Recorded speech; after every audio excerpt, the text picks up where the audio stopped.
सो hey guys, जय हिंद and welcome back to Vardhan Gurukul. एक बार फिर से आपका स्वागत करता हूं मैं एक नई वीडियो के साथ। आज की वीडियो रहने वाली है एसएससी सीपीओ 2025 प्री में मैंने कैसे 8.5 मार्क्स से स्कोर किया मैंने 30 out of 50 in maths subject. तो आज का टॉपिक मैं खुद से नहीं उठा के लाया। मैंने पिछली दो वीडियो जो डाली हैं day before yesterday and yesterday, उसमें दो वीडियोस में कमेंट सेक्शन में मैंने देखा है कि स्टूडेंट पूछ रहे हैं कि मैथ्स का स्ट्रॉन्ग कैसे करें, या फिर मैथ्स को आपने कैसे स्कोर करे from 8.5 to 30 marks out of 50 in maths CPO. क्योंकि इन्हीं वीडियो में मैंने पिछली बार बताया भी था और इसी चीज को मैंने हाईलाइट करा था, क्योंकि यही मेरा सबसे डाउन सब्जेक्ट था। Down subject in the sense मतलब मैं इसमें स्कोर ही नहीं कर पा रहा था। प्रैक्टिस मैंने खूब करी है, एक साल मैंने खूब प्रैक्टिस करी है इसकी मैथ्स की, और मैथ्स से ही मुझे डर लग रहा था। उससे पहले मैं ये बताना चाहता हूँ कि आप ये वीडियो 1.2 या फिर 1.5x पे देख सकते हैं, क्योंकि मैं भी आपका टाइम वेस्ट नहीं करना चाहता और मैं भी जल्दी से जल्दी वीडियो खत्म कर दूंगा। 4 से 5 मिनट लूंगा मैं आपकी जस्ट, और क्योंकि मुझे भी पता है आपका समय कितना कीमती है, और मोस्टली मेरी वीडियो 4 से 5 मिनट की रहेगी, क्योंकि यार टाइम का लगता है एडिट करने में उसको। जो कुछ स्टूडेंट्स ने बोला था मैथ्स की वीडियो को लेकर, उनके मैं कमेंट सेक्शन में स्क्रीनशॉट डाल दूंगा। मैं बताना चाहता हूँ आप सबके लिए मैंने वीडियो बना दी है। कुछ नए स्टूडेंट्स होंगे या फिर किसी का इस बार पहला अटेम्प्ट था, वो इस बार इतना अपने मार्क्स से सेटिस्फाई नहीं है, अगली बार वो फिर से देगा, बिल्कुल देगा, क्योंकि मैं भी अगली बार दूंगा भाई। मैं कौन सा सेटिस्फाई हूँ अपने मार्क्स से, बिल्कुल नहीं हूँ। मैं 2026 में फिर अटेम्प्ट दूंगा, और मैं बाकी मेरे एग्जाम लाइन में लगे हुए हैं। जैसे मार्च में मेरा एग्जाम है और जनवरी में भी मेरा एग्जाम है। अब मैं जो है अपनी पॉइंट वाइज स्टडीज शेयर करूंगा। 4 से 5 पॉइंट मैं रखूंगा आपके सामने। तो सबसे पहला पॉइंट है, आपको सब कुछ नहीं पढ़ना। अगर मैं आपको एक बार रिकैप करके समझा दूं, 2025 की जर्नी मेरी सीपीओ नोटिफिकेशन आने के बाद से ही स्टार्ट हुई थी असलियत में। उससे पहले सिलेबस कंप्लीट करने पे ही ज्यादा ध्यान दे रहा था, उसी पे फोकस कर रहा था। 2025 का नोटिफिकेशन आया, 2025 के नोटिफिकेशन से 16 अक्टूबर तक वो नोटिफिकेशन चलना था। उसी के आसपास मैंने अपना फॉर्म भरा। फॉर्म भरने के बाद थोड़ा लगा कि हाँ भाई मैं कर सकता हूँ, इतना पोटेंशियल है, मैं लगा दूंगा।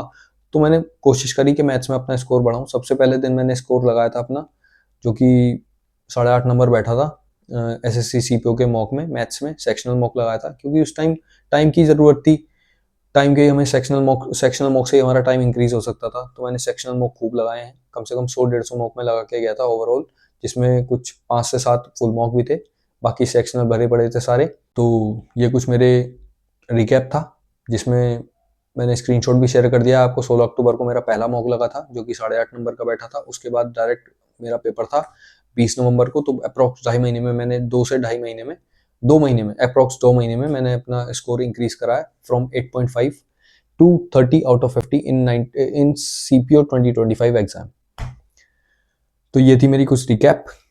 अब आगे बात कर लेते हैं। सबसे पहले मैंने ये छोड़ दिया था कि मुझे सब कुछ नहीं पढ़ना। उस टाइम भी मैं आपको सही बताऊं तो जब मेरा नोटिफिकेशन आया था, तो मैं ये सोच रहा था एक बार यार मैराथन ले लेते हैं। यार सिलेबस तो कंप्लीट मैं कर नहीं पाऊंगा, क्योंकि 60 क्लास है, 30 क्लास है, ऐसे तो मेरा टाइम निकल जाएगा सारा। तो सिलेबस करना उस टाइम इम्पॉसिबल था। सॉरी। तो सिलेबस कंप्लीट करना उस टाइम इम्पॉसिबल लग रहा था मुझे, बिल्कुल साफ।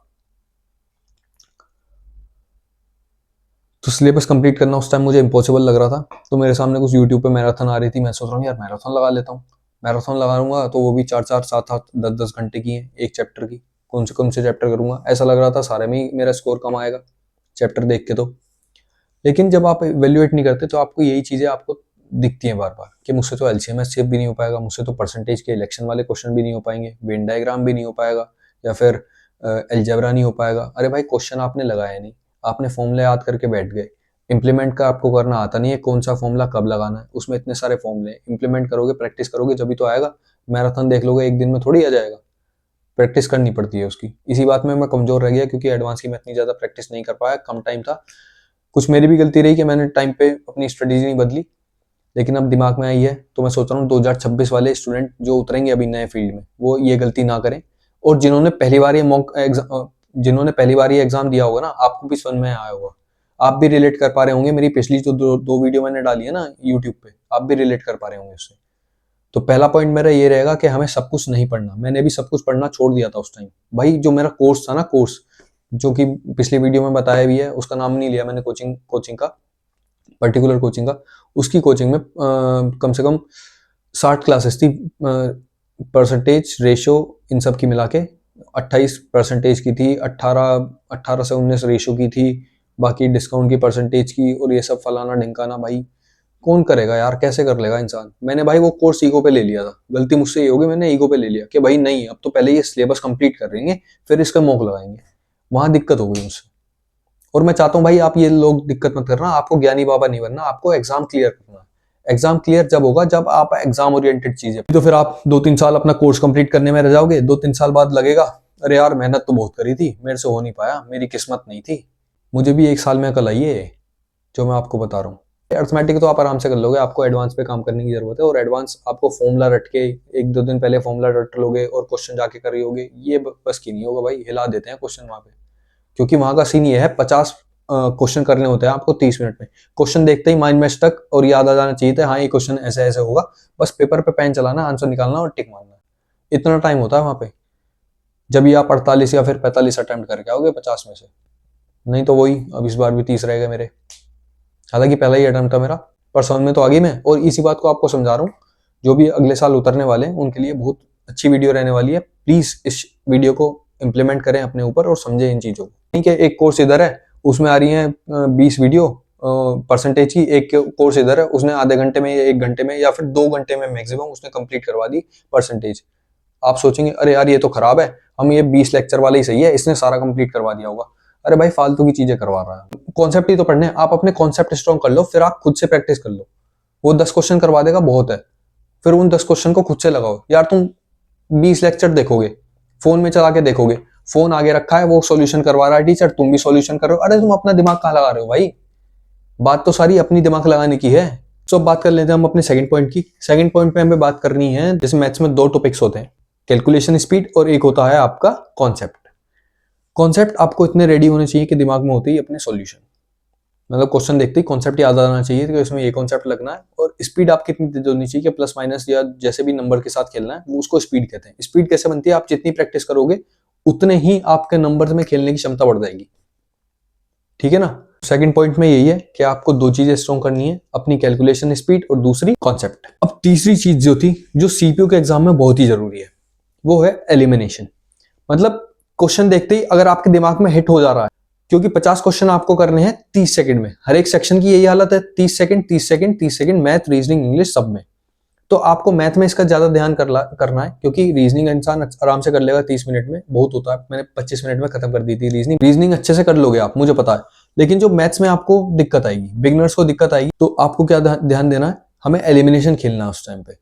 अगर आपको देखते ही क्वेश्चन हिट हो जा रहा है तो एकदम से कर दो, मार्क लगाओ और आगे बढ़ जाओ। अगर आपको 2 से 3 सेकंड में अगर आपके पास क्वेश्चन हिट नहीं हो रहा, देखते ही पता चल जाता है। जब हम इतनी प्रैक्टिस कर लेते हैं, मैंने भी यही करा था भाई, 36 क्वेश्चन मैंने ऐसे ही नहीं कर पाया, नहीं तो मैं 20-25 या 15 पे अटक जाता लास्ट। जो मैं शुरू के मॉक देता था ना, मैं 15 या 14 नंबर पे अटक जाता था, उसमें से मेरे 9-10 सही हो जाते थे, बाकी गलत हो जाते थे। क्योंकि भाई मैं ईगो पे ले लेता क्वेश्चन को, यार ये क्यों नहीं होगा, ये तो मैंने कर लिया था, इसे तो मैं जरूर करूंगा, उसमें 2 मिनट लग गए, कोई फायदा। उसमें 2 मिनट में तुम 4 क्वेश्चन आगे के क्या पता इतने आसान होते। पहले तुम्हें क्या करना है कि हमें एलिमिनेट वाला ऑप्शन खेलना है, एलिमिनेशन से तुम लास्ट के 50 क्वेश्चन तक पहुंचना है, और उसके बाद अपना सेकंड गो में या थर्ड गो में अपने वो क्वेश्चन देख लो जो आप कर सकते थे। ये चीजें हमें मॉक सिखाते हैं कि हमें कैसे क्वेश्चन को टैकल करना है, वहां पे कैसे अपनी माइंड के प्रेजेंस को रखना है, जिससे हम ज्यादा से ज्यादा क्वेश्चन ना गलत कर पाए, हमारी एक्यूरेसी बढ़ जाए और हम एलिमिनेशन की ट्रिक सीख पाए। यही खेल है सीपीओ प्री में, क्योंकि सेक्शनल टाइमिंग इंट्रोड्यूस हो चुकी है, बैंकिंग वाला फॉर्मेट। अब हम चौथे पॉइंट की बात करते हैं। जैसे ही आपका मैथ्स में 40 से 50% सिलेबस कंप्लीट हो जाए, आप मॉक लगाना चालू कर दो। मेरे पास कुछ फॉर्मुलेज भी हैं जो मैंने मॉक से ही बनाए हैं, बुक से नहीं बनाए, मॉक से ही बनाए। जो मेरे क्वेश्चन ज्यादा से ज्यादा रिपीट हुए हैं, मैंने इनको कॉपी में पेज पे लिख दिया है फॉर्मुलेज को, और मैं देखता था कि ज्यादातर क्वेश्चन उसी फॉर्मुले पे रिपीट होते थे, और उसी फॉर्मुले को ज्यादातर क्वेश्चन मैंने सीपीओ प्री के एग्जाम में रखे रखे देखा है आराम से। तो आपके साथ मैं शेयर कर दूंगा, स्क्रीन पे आपको स्क्रीनशॉट लिख जाएगा, बना लेना आप फॉर्मुले अपने, लिख लेना वो, और देखना अभी कभी आप मॉक लगाओगे ना, बिगिनर बच्चे तो अभी लगाएंगे नहीं मॉक, पहले आप अपने कॉन्सेप्ट कर लो। जैसे ही आपके 40 से 50% कॉन्सेप्ट कंप्लीट हो जाए, उसके बाद आप मॉक लगाना चालू कर। जिनका 2026 में सेकंड अटेम्प्ट है उनको मैं पहले ही बता देता हूँ, अगर आपको मॉक लगाने हैं तो मॉक ऐसे मत लगाना कि आज मॉक लगाया फिर कल जाके मुंह उठा के मॉक लगा लिया और पहले मॉक ऐसे ही पढ़ा। भाई एनालिसिस में 2 से 2.5 घंटा दो आप शुरू में, 2 घंटे भी लग रहे हैं कोई दिक्कत नहीं है भाई, लगने दो, बाद में वो धीरे धीरे कम टाइम हो जाएगा। तो ये कुछ आज की वीडियो थी, सारे पॉइंट मैंने रख दिए हैं आपके सामने, और 1.5 साल का भाई निचोड़ दे दिया है आपको मैंने बना के। आने वाली वीडियोस में और मैं आपको गाइड करता रहूंगा धीरे धीरे। जो भी टॉपिक्स आप लाते रहेंगे अपने कमेंट सेक्शन में कमेंट कर देना, जो भी आपको समझ में ना आया हो। जब तक के लिए जय हिंद।